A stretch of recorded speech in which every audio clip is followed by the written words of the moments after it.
नमस्कार, आपण पाहताय कोकणचं नंबर 1 महा चॅनल कोकण 7 लाईव्ह बातमीपत्रात आपलं स्वागत। सुरुवात करूया हेडलाईन्सनं। हिंदोळीत आगीत घर बेचिराग, 21 लाखांची हानी। सार्वजनिक बांधकाम मंत्र्यांनी मुंबई गोवा महामार्गाची केली पाहणी। आणि कसई दोडामार्ग नगरपंचायतची मच्छी मार्केट इमारत होणार खुली। आता पाहूया सविस्तर बातम्या। सार्वजनिक बांधकाम मंत्री शिवेंद्रसिंहराजे भोसले यांनी मुंबई गोवा महामार्गाच्या कामाची पाहणी केली। या पाहणीनंतर ते काय म्हणाले पाहूयात। आज संपूर्णच आपला मुंबई गोवा हायवे याची पाहणी खरं म्हणजे ठेवली होती किंवा अजून पण चालू आहे। आपल्याला सगळ्यांना माहिती आहे की हा एक महत्त्वाचा दोन्ही राज्यांना जोडणारा आपला हायवे आहे। दुसरं आपली जी कोकणातली बरीचशी म्हणण्यापेक्षा 99% जी लोक मुंबईला आहे नोकरीसाठी, व्यवसायासाठी किंवा स्थायिक तिकडे झाले, त्यांच्या येण्या जाण्याच्या दृष्टीनं, दळणवळणाच्या दृष्टीनं हा मुंबई गोवा हायवे लवकर कार्यान्वित झाला पाहिजे। यासाठी नितीनजी गडकरी साहेब पहिल्यापासून प्रयत्नशील आहेत। मुख्यमंत्री देवेंद्रजी फडणवीस पण या विषयामध्ये फार बारकाईनं लक्ष ठेवून आहेत की लवकर हा सगळा प्रकल्प जो आहे हा पूर्ण झाला पाहिजे। नक्कीच सगळ्यांना थोडी खंत आहे की 2010 सुरू झालेलं हे सगळं जे काम आहे हे म्हणावं तेवढ्या गतीनं झालं नाही, ही वस्तुस्थिती आहे। सगळ्यांनी प्रयत्न केले, अनेक अडचणी आल्या, परवानग्या असतील, काही ठिकाणी लिटिगेशन असतील, काही ठिकाणी कॉन्ट्रॅक्टर किंवा एजन्सीज चुकीच्या आल्या, काहींनी कामं सोडली, काहींची कामं काढून घेतली सरकारनं काम कर, असे बरेच गोष्टी घेतल्या। थोडंफार परत इकडचं सगळं निसर्गाची एकंदर परिस्थिती, डोंगराळ भाग, पावसाचा भाग, त्यामुळं कामं पण जरा रखडत गेली। पण आज जे काय आम्ही आढावा घेतला, नॅशनल हायवेची पण लोकं होती, त्यांनी आता हे दिलं की मे एंडपर्यंत बऱ्यापैकी नॅशनल हायवेकडचे जे काही हे असेल ते पूर्णत्वाला जाणार आहे। आणि दुसरं एक आज चर्चेतनं जे आम्ही ठरवलं की ज्या ठिकाणी समजा काही कामं लांबणार असली तर त्या ठिकाणचे सर्व्हिस रोड जे आहेत हे आधीच चांगले करून ठेवायचे, म्हणजे पावसामध्ये तिथं ट्रॅफिक अडकू नये। भले एखादा ब्रिज व्हायला उशीर लागणार असेल, काही अडचणी येतील, तांत्रिक गोष्टी आपण धरून चालू, पण त्याला जोडणारा किंवा तिथनं जाणारा सर्व्हिस रोड जो आहे हा जर चांगला केला तर वाहतुकीचा फ्लो कायम राहतो। लोकांच्या गाड्या ट्रॅफिक जाम झाले नाहीत की लोकांना असं काही उगाचच टीका करतील सर्वसामान्य लोक किंवा यांना, असं नाही। तर तो सर्व्हिस रोड तिकडं कामं थोडीफार रखडतील, समजा मे एंडपर्यंत ते सर्व्हिस रोड नीटनेटके करून ठेवा, ह्या एक सूचना दिल्या। काही ठिकाणी आता नवीन आपण या रस्त्यावर, कारण हे 2010 मधला DPR आहे, 2010 आज ज्या तांत्रिक गोष्टी आपण आज बघतो त्या काही एवढ्या बघितल्या जात नव्हत्या, ही दुसरी वस्तुस्थिती। आता नवीन तांत्रिक गोष्टी आल्या, टेक्निकल गोष्टी आल्यात की रोड सेफ्टीच्या दृष्टीनं काय गरजेचं आहे। तर एक 100-125 कोटीचं आता परत एक नवीन काय म्हणायचं प्रोजेक्ट, एस्टिमेट म्हणा, प्रोजेक्ट म्हणा, या हायवेवर आता NHI करते। आणि त्याच्यामध्ये जी कामं राहिलीत, मग व्हेकल अंडरपास काही राहिले असतील, काही ठिकाणी रोड सेफ्टीच्या गोष्टी राहिल्या असतील। आता हायवे आहे म्हटल्यावर स्पीड आपोआप वाढती, त्याला लागणारं जे काही रंबल स्ट्रिप्स आपण ज्याला म्हणतो, कारण आता स्पीड ब्रेकर आपण टाकू शकत नाही, कारण त्यानं उलट ॲक्सिडेंट जास्त होतात। त्यामुळे जे रंबल स्ट्रिप्स असतील, क्रॅश बॅरियर्स असतील, सगळ्या गोष्टी आहेत ह्या नवीन ह्याच्यामध्ये धरल्या जाणार आहेत। आता येताना सकाळी रवी पाटील साहेब आमच्याबरोबर होते, धैर्यशील पाटील साहेब होते, खासदार साहेब, नंतर तटकरे साहेब होते, आपले हे आपल्या यांचे चिरंजीव, नंतर अनिकेतजी, त्यानंतर भरत शेठ होते। मानगाव इंदापूर बायपासचं पण आम्ही बघितलं, त्याचं पण काम साधारण मार्चच्या पहिल्या आठवड्यामध्ये नवीन एजन्सी आपण नेमतोय ते सुरू होतं आहे। थोडं ते काम मागं राहील, मान्य आहे, पण मार्च, एप्रिल, मेमध्ये जेवढं काम आम्हाला उचलता येईल तेवढं डिपार्टमेंटचा प्रयत्न आहे काम वर आणायचं। त्याच्यामध्ये काही रेल्वे ओव्हरब्रिजेस आहेत, काही ठिकाणी मेजर ब्रिजेस आहेत, ते पण सुरू करण्याचं आहे। तिथून पुढं 11 महिन्याचा कालावधी आपण दिला आहे आणि मानगाव आणि इंदापूरचं काम पण लवकर 11 महिन्यामध्ये पूर्ण करण्याचं नियोजन आहे. आता इकडं सुद्धा हा टनल साधारण मार्चच्या पहिल्या आठवड्यापर्यंत पूर्ण होईल. बाकीचे काम झाले, फक्त इलेक्ट्रिफिकेशन आणि व्हेंटिलेशन एवढी 2च कामं राहिली. इथनं सुद्धा दोन्ही टनलमधनं ये जा जी आहे ती चालू होणार आहे. बाळशास्त्री जांभेकर यांच्या पोंभुर्ले या गावी संपूर्ण देशाला आदर्श ठरेल असं स्मारक उभं करू या ठिकाणी मुख्यमंत्री देवेंद्र फडणवीस यांना आणण्याचा आपला संकल्प असून त्या दृष्टीने आपण प्रयत्नशील असल्याचं मंत्री नितेश राणे यांनी सांगितलं आहे. कोणाचं नाव राहून गेलं तर उगाच कारकीर्द खराब होईल. सगळ्या जणांना तुम्ही आमच्या भारतीय जनता पक्षाचे माझे सर्व सहकारी उपस्थित असलेले सर्व वडीलधारी मंडळी, बंधू भगिनींनो आणि सर्व तरुण मित्र, आज 20 जानेवारी म्हणजे आचार्य बाळशास्त्री जांभेकर यांची जयंती आणि या जयंतीच्या निमित्ताने हा कार्यक्रम आज आयोजित केलेला आहे. सर्वप्रथम मी आपल्या सगळ्यांची दिलगिरी व्यक्त करेन की मला यायला थोडा उशीर झाला. काही कार्यक्रम लांबवत गेले, मी अंगणवाडीला गेलो, काही कार्यक्रमाला गेलो, थोडा उशीर झाला. यासाठी मी मनापासून आपली दिलगिरी व्यक्त करेन. पण आज हा जो कार्यक्रम आपण घेतलेला आहे, तो कार्यक्रम छोटाखाली वाटला असला तरी आज राज्यात पत्रकारांच्या निमित्ताने पत्रकारितेसाठी त्या दृष्टिकोनातून अतिशय महत्वाचा कार्यक्रम कुठला असेल तर आजचा हा कार्यक्रम आहे. त्या दर्पणकारांनी मराठी पत्रकारितेला खऱ्या अर्थाने अर्थ दिला, सुरुवात केली आणि आज जे आपण अभिमानाने स्वतःची ओळख सांगतो, आम्ही मराठी पत्रकार आहोत, ती ओळख त्यांनी आपल्याला मिळवून दिली. त्या दर्पणकारांचं आज त्यांची जयंती आहे.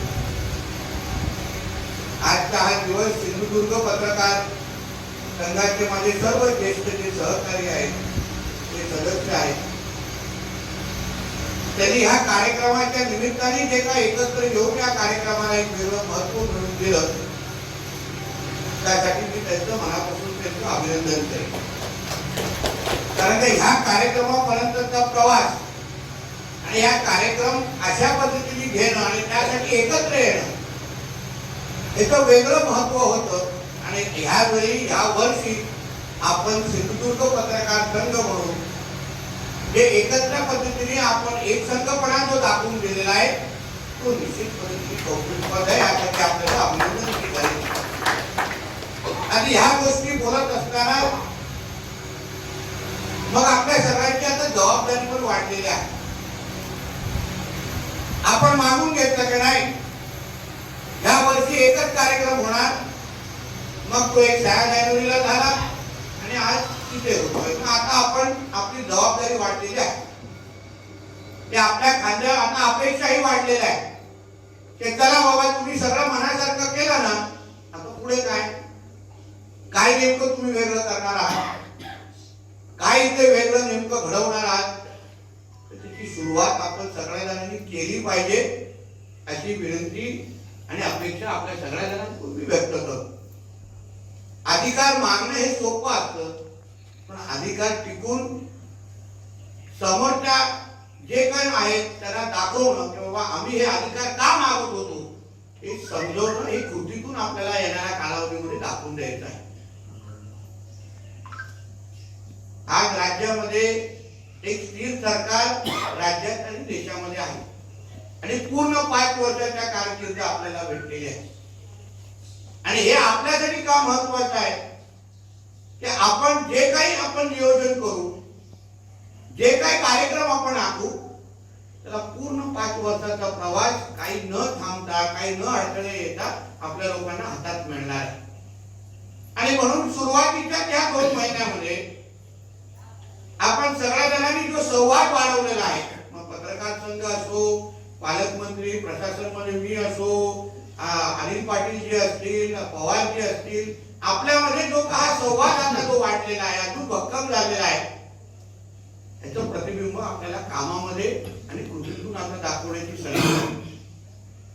असंख्य गोष्टी करण्यासारख्या आहेत, पण आव्हान आणि अडथळे पण तेवढेच आहेत. पण अडथळे आलेच नाही तर मग तो प्रकल्प करायला मजाही येत नाही. अडथळे आल्याशिवाय सोडत जोपर्यंत आपण त्या उद्घाटनाच्या दिवशी जात नाही तर ते फीत पण आपल्याला मजा येत नाही, असा आजपर्यंत आपल्या सगळ्यांचाच अनुभव आहे. आणि म्हणून मी इकडे सगळे या जिल्ह्यातले ज्येष्ठ पत्रकार आहेत, काही बाजूच्या जिल्ह्यातून पण आमच्या रत्नागिरीतून पण आलेले आहेत, आपल्या सगळ्यांकडून अपेक्षा व्यक्त करणार आहे की आता आपण पुढच्या टप्प्याचं नियोजन करायला पाहिजे. म्हणजे जागेपासून ते एकंदरीत आराखड्यापर्यंत की ह्या गावाला अजून महत्व कसं मिळवून देऊ शकतो. आज आपल्या जिल्ह्यामध्ये आपल्याकडे बाळशास्त्री जांभेकरांच्या पोंभुर्ले गाव आपल्या सिंधुदुर्ग जिल्ह्यामध्ये येतं. हे आपल्या जिल्ह्यासाठी एक वेगळा ऍसेट आहे, जे अन्य कुठल्याही जिल्ह्याकडे नाही. म्हणून आपण त्यासाठी पत्रकार भवन एक बांधलं, पण ह्या गावातले लोक आली पाहिजे, लोक शिकली पाहिजे, लोकांनी अभ्यास केला पाहिजे. ते नेमकं पोंभुर्ले गाव म्हणजे काय, बाळशास्त्री जांभेकरांचा जो काही इतिहास त्यांनी घडवला अतिशय कमी आयुष्यामध्ये, त्यांना फार अल्प आयुष्य असं मिळालं, पण तरीही त्या आयुष्यामध्ये त्यांनी जी काही क्रांती आपल्या आयुष्यामध्ये घडवली, तो प्रवास केला, तो आता पुढच्या पिढीपर्यंत पोहोचवण्याचं काम हे आपल्या सगळ्यांच्या खांद्यावर आलेलं आहे. आता तुम्ही सगळेजण छावा चित्रपटाची चर्चा आपण सगळेच करतोय, पण त्या चित्रपट का महत्वाचा आहे माझ्या दृष्टिकोनातून, कारण का आजच्या पिढीला जी मोबाईलवर आहे, सोशल मीडियावर आहे, त्यांना छत्रपती संभाजी महाराज कळले हे माझ्यासाठी महत्वाचं आहे. नाहीतर त्यांना ते तुम्ही मोठ्यातले मोठे म्हणजे ते काय पॉप स्टार विस्टार त्याला मला तेच माहिती आहे. छत्रपती शिवराय, छत्रपती संभाजी महाराज ते किती महान होते हे आजच्या पिढीला कसं सांगणं गरजेचं आहे. आणि ते त्या चित्रपटाने केलं. तसंच बाळशास्त्री जांभेकरांचं जो महत्व आहे, त्यांनी पत्रकारितेसाठी केलेलं जे काही काम आहे आणि त्याचा उल्लेख आमच्या अनिल पाटीलजींनी केला. नुसतं मराठी पत्रकारिता नाही, पण इंग्लिश वृत्तपत्र पण ते चालवायचे.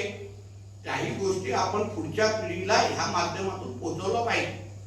नाहीतर आता इकडे जी काही लहान मुलं आली आहेत त्यांना विचारलं, बाबा तू इथे का आले, ते मला आई घेऊन आली म्हणून आले, मला स्वतः यायचं म्हणून आलेली नसतं.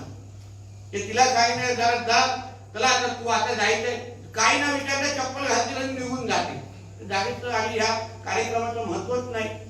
पण ते आपण आपल्या माध्यमातून कसं निर्माण करू शकतो हे आपण सिंधुदुर्ग वासी म्हणून आणि देवगड आणि पोंभुर्लेचे प्रतिनिधी म्हणून आपण आपल्या माध्यमातून करायला पाहिजे, असं मत मी या निमित्ताने व्यक्त केले. आणि नुसतं मत व्यक्त करेपर्यंत थांबणार नाही, पण आता माझ्याकडे अनिल पाटीलजींकडे, पवारजींकडे आमच्याकडे अधिकार आहे, निधीचे अधिकार आहेत, जागा मिळवून देण्याचे अधिकार आहेत. जागा मालक जे आहेत त्यांच्याशी बोलून अगर त्यांच्याकडून आपल्याला काही जागेची अपेक्षा असेल तर त्यांनाही चांगलं काहीतरी मिळवून देण्याची ताकद आमच्याकडे आहे. तर त्याच्या पद्धतीच्या बैठका अगर तोरसकरजी आपण आणि अयोध्या गावकरजी आपण अगर घेण्याची अगर आपण लोकांनी सुरुवात केल्या, त्याच्या प्रक्रियेमध्ये मला यायला आवडेल. आणि आपण सुरुवातीच्या 6 महिन्यामध्ये अगर जागेचे विषय, डिझाईनचे विषय या संबंधित अगर आपण बसून आपण एक टार्गेट अगर ठेवू शकलो, तेव्हा बाबा पुढच्या वर्षी जेव्हा आपण या पोंभुर्ले गावामध्ये येऊ तेव्हा असं शोधत यायला लागणार नाही. आता माझी गाडी इथे लागेपर्यंत जोपर्यंत ते सगळ्यात तो बँड बाजा वाजत नव्हता, जोपर्यंत विविध ते सगळे डेकोरेशन दिसलं नाही, तोपर्यंत कोणाला कळणारच नाही मी कुठल्या कार्यक्रमाला चाललोय.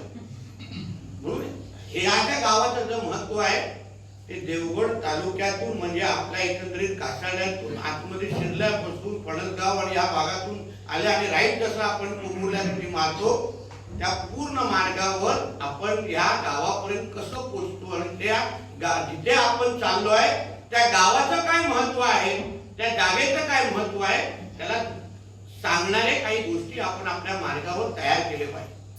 काल आमचे मोडक जे आहेत ते आणि आमचे राहुल माझ्याकडे आलेले होते. आमची काही चर्चा या संबंधित झाली होती की बाबा चला आपण इमारतीचा प्रश्न सोडवत असताना आपण या इकडे येत असताना काही शिल्प तयार करू शकतो का? त्या निमित्ताने त्या जागेवर अगर ते शिल्प तयार असले तर मग ह्या जागेकडे येणाऱ्या जे व्यक्ती आहेत त्यांनाही थोडं वेगळं वाटेल की बाबा जिथे चालतोय ती काय जागा सामान्य नाही आहे, तिथे काहीतरी वेगळं आहे. हे काय एवढं मोठं शिल्प लावलंय? मग तो बाजूच्या वाल्यांना विचारणार, नातेवाईकांना विचारणार की बाबा इथे शिल्प का लावलंय. मग ती माहिती घेत घेत घेत जेव्हा ती इथपर्यंत पोहोचतील तेव्हा हे जागेचं महत्व अजून वाढेल आणि ते काम आपण आपल्या माध्यमातून करणार आहोत असाही उल्लेख मी या निमित्ताने आपल्याला करतो. जेवढ्या लोकांनी माझ्या बरोबर येऊ शकतात तेवढं या, मला काय हरकत नाही. कारण आम्हाला तुम्ही नेतृत्व करा, आम्हाला लोकांना सांगा, आपण प्रत्येक जण आपली आपली जबाबदारी घेऊ. आता उदाहरण कोरडेकरजींना विचारा, त्यांनी मला सांगितलं की बाबा कामाला लागलो, त्यांच्या परवानगी दिली, आता त्यांनी त्या निमित्ताने गुच्छ दिलं, आम्ही आपल्या कामाला लागलो. विचारत बसण्याची वेळच नाही. तर उद्या काय घडते हे आपल्याला माहित नाही, म्हणून आपण प्रत्येक दिवस हा आपल्यासाठी महत्वाचा आहे. आणि त्या दृष्टिकोनातून प्रशासन म्हणून, आता प्रशासन म्हणजे आम्हीच आहे, मी आणि हे तिसरा काही विषय राहत नाही ते. आणि म्हणून तुम्ही तुमच्या पद्धतीने तिची प्रक्रिया सुरू करावी. आपल्याला पोंभुर्ले गाव म्हणून हे आपलं बाळशास्त्री जांभेकरांचं हे त्याला भवन म्हणा की काय म्हणा, जे काय स्मारक आपण दिलेलं आहे ह्याला महत्व वाढवण्याच्या दृष्टिकोनातून आपल्याला जांभेकर कुटुंबाला विश्वासात घेऊन ज्या ज्या गोष्टी करण्यासाठी आहेत त्या सगळ्या गोष्टी आपल्याला करायच्याच आहेत. हे एवढं मी उल्लेख ह्या निमित्ताने आपल्या इकडे करेन. निधी अभावी काही गोष्टी थांबणार नाही याची चिंता करू नका. तो विषय तुमची ती चिंता नाही. काय वेगळं घडवणार आहात, किती वेळात ते घडवणार आहात, किती लवकर त्यासाठी बसणार आहात. एक चांगलं काय झालं, आता एकत्र आलेलं तरी आहे. आता एकत्र जरी आलोय, पहिलं त्याचीच मारामारी होती नाही का नाही. आता एकत्र आलेलो आहे, हा आपण जे काय अवतीभोवती जे काय होतं ते थोडं बाजूला सरकवलेलं आहे. आता सिंधुदुर्ग पत्रकार म्हणून एकत्र आलेलो आहे. आता एकत्र आल्यानंतर काय गोष्टी करायच्या, तर पुढचा टप्पा करायचा आहे. मग पुढच्या टप्प्यामध्ये नेमकं काय करायला पाहिजे, माझ्या काय जबाबदाऱ्या, कलेक्टरांच्या काय जबाबदाऱ्या, पत्रकार संघ म्हणून तुमच्या काय जबाबदाऱ्या, त्याच्या एकंदरीत तुम्ही अगर आराखडा तयार केला, त्याच्या पद्धतीची नोट आमच्याकडे पाठवली, आम्ही आपल्या आपल्या पद्धतीने कामाला लागतो. आणि दर 2 महिन्यामध्ये अशाच पद्धतीने जेटीसाहेब बसू आणि एक दुसऱ्याच्या कामाचा आढावा घेऊ. तुम्ही सांगा, मी त्याची तुम्हाला 5 दिलेले जबाबदार तुम्ही किती सोडवल्या, तुम्ही सांगा आम्ही एवढ्या सोडवल्या. आता तसंच तर आपण पत्रकार भवन उभं केलं, त्या स्पीडनी तो उभं केलं. तुम्हाला काय डिजिटल आणि या गोष्टी पाहिजे होत्या, आपण तारीख ठरवलंय, करून टाकलं. म्हणून माझी अपेक्षा आपल्याकडून एवढंच आहे की आपण आता काही न थांबता, काही न विचार करता आपण आता कामाला लागलो पाहिजे. ज्या काही गोष्टी झाल्या, जुन्या झाल्यात नाही, इथे आता मला उल्लेख करा, काहीतरी पुस्तकाचं गाव काहीतरी गेलेलं आहे, ते एवढ्या 10 वर्षामध्ये आम्हाला तर कधी दिसलं नाही. तर ती माझी नजर तिथे गेली नसेल आणि मी फिरलो नसेल तिथे. मालप्यामध्ये आहे, झालो नाही, मला पण मतदान तिथे जास्त होत नाही, कारण आमच्या स्थानिक लोकांना माहिती आहे. म्हणून माझं असं म्हणणं आहे या सगळ्या गोष्टी आता ज्या करू त्या चांगल्या करू, भक्कम करू. आणि मी पूर्ण पद्धतीने आम्ही प्रशासन म्हणून आपल्या बरोबर आहोत. माझी इच्छा आहे की ह्या जागेवर आपण मुख्यमंत्री देवेंद्र फडणवीस साहेबांना आणावं. अगोदर ही जागा तशी तयार करावी. ह्या जागेवर मी आणायला देणार नाही, विषय नाही, मी विरोध करणार, मी विरोध करणार अशा विषय नाही. म्हणून जे करायचं ते नीट करू, चांगलं करू, लोकांना अभिमान वाटला पाहिजे. शेवटी हा आपला ठेवा आहे आणि ह्याला कसं जतन करायचं, ह्याला अजून चांगलं कसं करायचं, त्या जबाबदारी आपल्या सगळ्यांच्या खांद्यावर आहे. त्यांनी स्त्री शिक्षणासाठी पण फार मोठं काम जांभेकरांनी केलेलं आहे. शिल्पामध्ये आपण त्या गोष्टी मोडकी कसं आणू शकतो ह्याही बद्दल तुम्ही करा. आपले चांगले कलाकार आपल्याकडे एवढे आहेत आपल्या जिल्ह्यातले, ते काहीतरी वेगळं घडवतील, त्यांना लागणाऱ्या गोष्टी मी उपलब्ध करून देईन आणि त्याच्या पद्धतीचा प्रवास आपण यापुढे चालू ठेवू. एक काही महत्वाचे विषय जे पेन्शनचे विषय आमच्या म्हणजे आमचे माधवजींच्या त्याच्यामध्ये आहे आणि अजून 2 जणांना आहे, टोटल 3 आहे, 3 आहे का टोटल. ते आता अधिवेशनाच्या कालावधीमध्ये मी तुम्हाला त्या निमित्ताने सोडून देईन. मी आपल्या अजितदादांशी बोलून त्या पद्धतीचा मार्ग पेन्शन बोलला फॅन चालू झाला. सगळ्या गोष्टी करण्याची तयारी माझी आहे. मी ह्यासाठी तुम्हाला आज जे आलेलो आहे ते आपण दर्शन देण्यासाठी आलोच आहे, पण तुम्हाला आश्वस्त करण्यासाठी आलेलो जिल्ह्याच्या पत्रकार मित्रांना. आमच्या ग्रामपंचायत पोंभुर्लेला की आम्ही ज्या काही गोष्टी ह्या वास्तूच्या विकासासाठी, या प्रकल्पाच्या विकासासाठी जी जी ताकद आपल्यासाठी लागेल ती सगळी ताकद प्रशासन म्हणून, जिल्ह्याचा पालकमंत्री म्हणून मी आपल्या मागे उभी करेन एवढा विश्वास मी आपल्याला आजच्या निमित्ताने देतो. आपण फक्त माझ्यातून ते काम करून घ्या. आता आपल्याला आग्रह आहे, माझ्या मागे लावा, माझ्या पुढे कोण ना, कसं आपण ऍड साठी कसे फोन येतात, भवनासाठी पण फोन मध्ये झाले ते बाबा द्या द्या द्या द्या ते जरा आले तर भवन लवकर तयार होईल. ते जरा आपल्या भवनासाठी वापरा म्हणून आपल्या हिंदळे येथील अब्दुल गफूर आगा व फारुक आगा यांच्या जुन्या घराला लागलेल्या आगीत संपूर्ण घर बेचिराख झालं असून सुमारे 20,65,000चं नुकसान झालंय.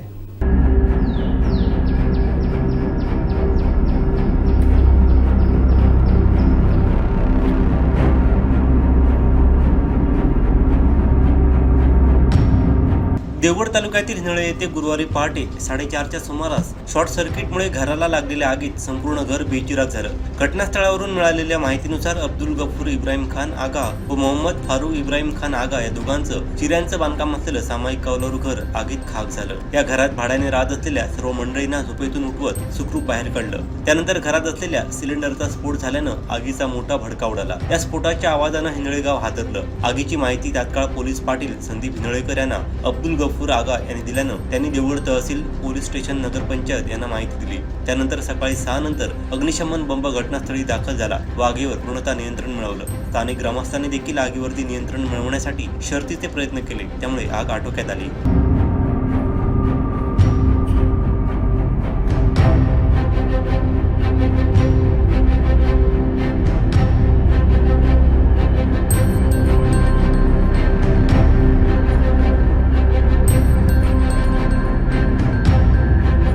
सकाळी नेहमीप्रमाणे माझा अलार्म लावला असतो 5:10चा. त्यावेळी 5:10चा ज्यावेळी अलार्म वाजला, जेव्हा मी उठलो त्यावेळी बाहेर काहीतरी म्हणजे कोणतरी नाराज होतं किंवा काहीतरी असा आवाज यायला लागला. तर मी बघितलं, बाहेर येऊन बघितलं तर जे आमच्या ते जुनात जे घर होतं त्या घराला मागच्या पडीपासून आग लागलेली होती. तर मी ते माझ्या मिसेसला उठवलं. त्याच्यानंतर ह्या घरात जे आमचे भाडेकरू राहतात, जे स्वामी आमची चालू आहे, त्यांचे भाडेकरू इथं राहतात 4 ते 5 जण. त्यांना सुरुवातीला उठून पहिलं त्यांना बाहेर काढलं, कारण आणखी अर्धा पाऊण तास जर गेला असता तर ते पूर्ण जळून जाईल, त्यांच्या अंगावर पडण्याची शक्यता होती. कारण मी खाली येईपर्यंत जवळपास त्यांच्या म्हणजे अंगावरच्या याच्या फळ्यापर्यंत ते आग आलेली होती. तर त्या वरच्या ईश्वराने कृपा केली की आम्हाला म्हणजे वेळेवर उठवलं, त्यांचे किमान जीव तरी वाचला. घर तर काय नंतर बांधता येईल, पण जीव वाचला. हे जीवितांचे हे सर्वात मोठं जे काम त्या वरच्या ईश्वराने आम्हाला केलेलं आहे. बाकी आमची कोणाची काही तक्रार नाही आहे. काही नैसर्गिक आपत्ती आहे, हे कोणावरही नाही हो. कोणाचंही बिचाऱ्यांचं त्यांचं सगळं धान्य वगैरे होतं किंवा जे कपडे होते किंवा बरंच त्यांचं सामान जळून गेलं. आम्ही आमच्या परीने मदत केली आहे आणि काही लोकांनी जे त्यांना मदत केलेली आहे. त्याशिवाय मी आमच्या गावातल्या सगळ्या नागरिकांना मी आभार मानतो, ज्याने आम्हाला इथं भरपूर मदत केली, आमचं सांत्वन केलं. विशेष करून मनोज जाधव, कुबल वायरमॉन, आमचे सरपंच मकरंद शिंदे आणि जे आमचे मित्रमंडळी आहेत. बऱ्याच जणांनी तो सिलेंडर काढायचा प्रयत्न केला आणि बरेचसे इथं आमचं जे घर वाचवण्याचा प्रयत्न केला, ते सगळं मी आभार मानतो. आणि कुणावरही असा प्रसंग येऊ नये याची मी एक आणि शासनानं आम्हाला जास्तीत जास्त याची नियम द्यावं. आणि आमदार न मिळेल चालेल, किमान ज्यांचं जळलंय, ज्यांचे जे बिचारे बाहेरनं आलेले आहेत उदन, त्यांचं किमान त्यांना ते नुकसान भरपाई मिळावी अशी आमची अपेक्षा आहे. पश्चिम महाराष्ट्र देवस्थान व्यवस्थापन समितीच्या अखत्यारीत असलेल्या सिंधुदुर्गातील अनेक मंदिरांकडे सरकारकडून दुर्लक्ष होत आहे. परिणामी भक्तगण, पुजारी, मानकरी आणि हितचिंतकांना विविध अडचणींना सामोरं जावं लागत आहे. याबाबत सावंतवाडीत घंटानाद आंदोलन करण्यात आलं आहे.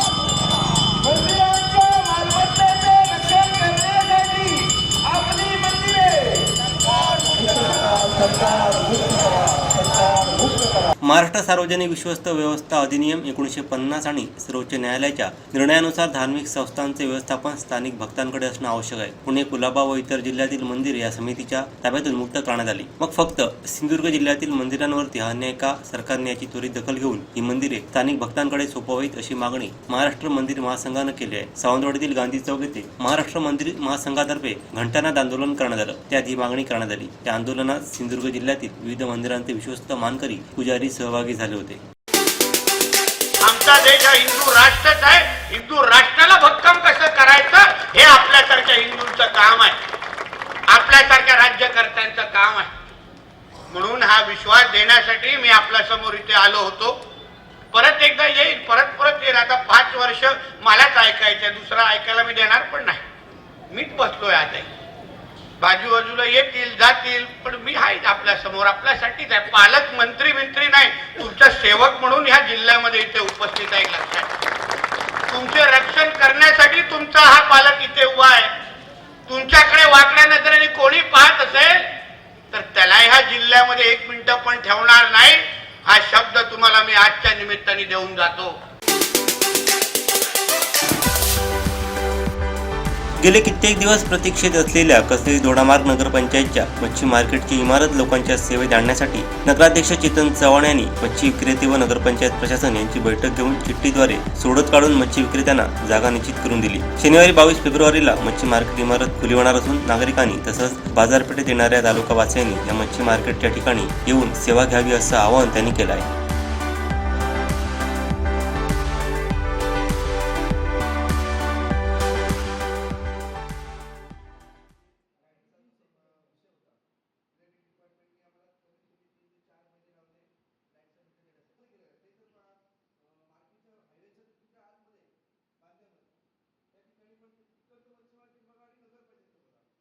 मच्छी मार्केट म्हणजे सगळ्यांसाठी जा, जेणेकरून जेणेकरून उन्हात बसतात मच्छी विक्रीसाठी उन्हात बसतात किंवा इतर ठिकाणी बसतात. ते एक नगरपंचायतीने चांगली सोय केली आहे मच्छी मार्केटसाठी. तसंच जी कोण आहे मच्छी विक्रेती त्यांनी एकतर साफसफाई स्वच्छता राखली पाहिजे आणि जेणेकरून जे काय वाहनांचा अडथळा होतो तो जरा नगरपंचायतीने दूर करावा. आणि बाकी सगळ्यांसाठी चांगलं कार्य नगरपंचायतीने केलेलं आहे, त्यांचे आम्ही धन्यवाद देतो त्यांसाठी. एवढे दिवसची प्रतीक्षा होती की मच्छी मार्केटचं ओपनिंग कधी होणार आहे. काही तांत्रिक अडचणी होत्या, जसं लाईटचे कनेक्शन आम्हाला भेटलं नव्हतं. 4 महिने सतत आम्ही त्याचा पाठपुरावा करत होतो. काही कारणास्तव ते लाईटचं कनेक्शन आम्हाला 4-5 दिवसापूर्वी भेटलेलं आहे. त्यानंतर आम्ही जलद कारवाई करून पाण्याची व्यवस्था वगैरे सर्व केलेली आहे आणि आज सर्व चांगल्या पद्धतीने सर्व व्यापाऱ्यांना एकत्र बोलवून आणि मी सर्व व्यापाऱ्यांचे मनापासून आभार व्यक्त करतो की त्यांच्यानी आमच्या शब्दाला मान दिला आणि सर्वजण इच्छुक झाले इकडे बसण्यासाठी. बऱ्याचशा ठिकाणी मी बघितलेलं आहे की मच्छी मार्केटमध्ये जेव्हा स्थलांतर होतं तेव्हा व्यापाऱ्यांचा रोष असतो आणि खरंच मनापासून मी त्यांचा ऋणी आहे की माझं त्यांच्या शब्दाला मान देऊन सर्वजण इकडे आलात. त्यांची कुठची अडचण जर असेल तर मी एक नगराध्यक्ष नसून एक माणूस म्हणून तर त्यांना प्रत्येक वेळेला त्यांना मी अडचणीला सामोरं जाणार आहे. जी काय असेल त्यांनी माझ्याशी सांगावी, मी त्यांच्या सर्व प्रश्नांची उत्तरं त्यांना देणार आहे. फक्त एकच की लोकांना पण सर्वांना आवाहन करतो की त्यांच्यानी मच्छी मार्केट आता नगरपंचायत सुरू झालेलं आहे. इतर कोणी बाहेर जर मच्छीवाले बाहेरची येऊन जर विक्रेती करत असेल तर तिकडे न घेता आपली स्थानिक लोक आहेत, आपली लोक आहेत, त्यांच्याकडेच खरेदी करावं आणि त्यांचा जो व्यवहार आहे त्यांच्या व्यवसायाला त्यांना हातभार लावावा आणि सर्व जनतेला सर्व नागरिकांना हे आजपासून हे सोडत होऊन शनिवारपासून हे मच्छी मार्केटचं सुरू होणार आहे हे मी आवाहन करतो. सर्वांनी इकडे मच्छी मार्केटचा आपण इकडे येऊन खरेदी करावं हे पण सर्वांसाठी सर्व म्हणजे नगरसेवकांच्या नगरपंचायतच्या कर्मचाऱ्यांच्या वतीने मी सर्वांना विनंती करतोय की त्यांच्यानी इकडे येऊन मच्छी खरेदी करावी. भराडी मातेवर भाजपा नेते कार्यकर्त्यांची श्रद्धा आहे. 2024च्या निवडणुकीत भाजपला मोठा जनाधार मिळाला. पहिल्यांदाच भाजपचा खासदार निवडून आला. त्याच पाठोपाठ विधानसभेत महायुतीचे 3 उमेदवार निवडून आले. पदवीधर शिक्षक आणि विधानसभा निवडणुकीतही यश मिळालं. त्यामुळे विजयाची घौडदौड आई भराडीच्या कृपेनं यापुढे कायम राहणार असल्याचं भाजप जिल्हाध्यक्ष प्रभाकर सावंत यांनी आंगणेवाडी येथे सांगितलं. परवा दिनांक 22 रोजी देवी भराडीचा यात्रोत्सव या ठिकाणी संपन्न होतो. सगळ्यात आधी मी भारतीय जनता पार्टीच्या वतीने इथे येणाऱ्या प्रत्येक भाविकांना शुभेच्छा देतो यात्रोत्सवाच्या. आपल्या सगळ्यांना माहिती आहे की संपूर्ण सिंधुदुर्ग नव्हे तर कोकण नव्हे तर अख्ख्या महाराष्ट्रभर या देवीची भक्त मंडळी आहेत जी मोठ्या भक्तिभावाने यात्रोत्सवाला इथे उपस्थित राहतात आणि या देवीचा कृपा आशीर्वाद जसा सगळ्यांवर आहे तसं आम्हाला सांगायला आनंद वाटतो की भारतीय जनता पार्टीच्या प्रत्येक नेत्यावर, कार्यकर्त्यांवर, सगळ्या पदाधिकाऱ्यांवर आणि सिंधुदुर्ग जिल्ह्यातल्या जनतेवर आहे. याचा प्रत्यय वेळोवेळी आम्हाला आलेला आहे. 2 वर्षापूर्वी आमचे मुख्यमंत्री सन्मान्य देवेंद्रजी फडणवीस यांनी या देवीच्या आवारामध्ये या परिसरामध्ये एक मोठी भारतीय जनता पार्टीची सभा आयोजित केलेली होती.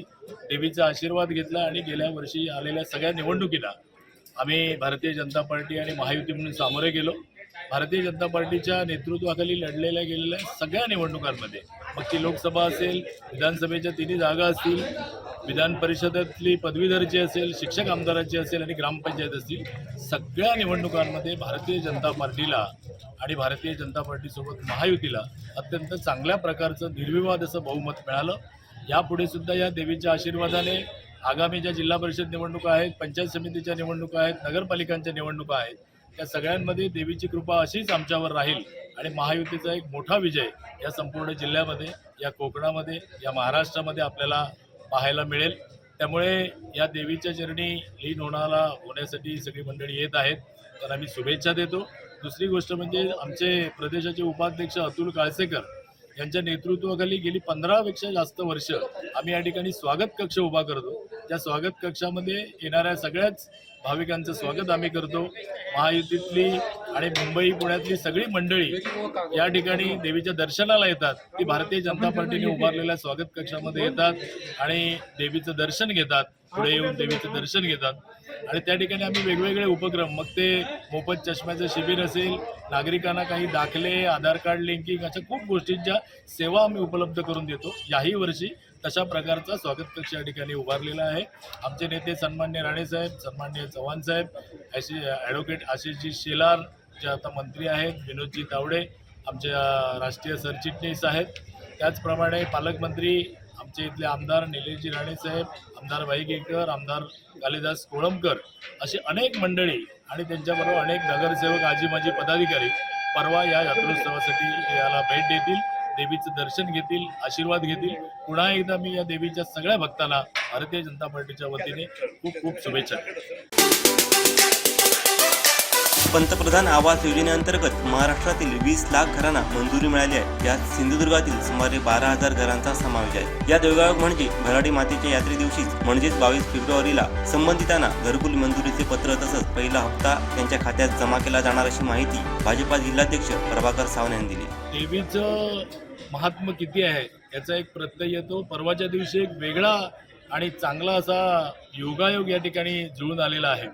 आताच आपले देशाचे पंतप्रधान सन्माननीय मोदी साहेब यांनी महाराष्ट्रातील 20 लाख बेघर लोकांना पंतप्रधान आवास योजनेखाली घरकुलं मंजूर केलेली आहेत. सिंधुदुर्ग जिल्ह्यामध्ये त्यातली 12,000 घरकुलं साकारली जाणार आहेत आणि ह्या घरकुलांच्या मंजुरीचं पत्र, त्यांना मिळणाऱ्या पहिल्या हप्त्याचं वितरण हे नेमकं देवीच्या यात्रोत्सवा दिवशी म्हणजे 22 तारीखला आहे. त्यामुळे या देवीची देवीकडे येणारे जे भक्तगण आहेत, सामान्य जनता आहे, तर अशा लोकांना सुद्धा मोदी सरकारमध्ये एक चांगला आशीर्वाद त्यानिमित्ताने त्या दिवशी मिळतोय, याचाही आम्हाला आनंद आहे. सिंधुदुर्ग जिल्ह्यातल्या कलेक्टर ऑफिस असेल, सगळ्या पंचायत समितीची कार्यालय असतील आणि त्यातल्या 435 ग्रामपंचायतीमध्ये हा कार्यक्रम संपन्न होणार आणि 12,000 पेक्षा जास्त लोक, जास्त कुटुंब या सगळ्या योजनेमुळे सुखी, समाधानी आणि समृद्ध होतील. हा एक योगायोग यावर्षी देवीच्या यात्रे दिवशी जुळून आलेला आहे, त्याचाही आम्हाला आनंद आहे. छत्रपती शिवाजी महाराज जयंतीनिमित्त शिवप्रेमी मित्र मंडळ माणिक चौक, श्री सातेरी व्यायामशाळा वेंगुर्ला, युवक शरीर सौष्ठव संवर्धन संस्था वेंगुर्ला यांच्या संयुक्त विद्यमानं व्यायाम प्रसार अभियान अंतर्गत राजा शिवछत्रपतींची जयंती साजरी करताना व्यायाम शिक्षक किशोर संसुरकर यांच्या मार्गदर्शनाखाली सकाळी 6 ते 8 या वेळेत व्यायामपटूंनी जोर बैठक काढून शिवचरणी जोर बैठक रूपी अभिषेक अर्पण केला. प्रत्येक व्यायामपटूंनी त्यांना जमतील तशा जोर बैठका काढल्या व एकत्रित 2000 जोर बैठक संकल्प पूर्ण केला.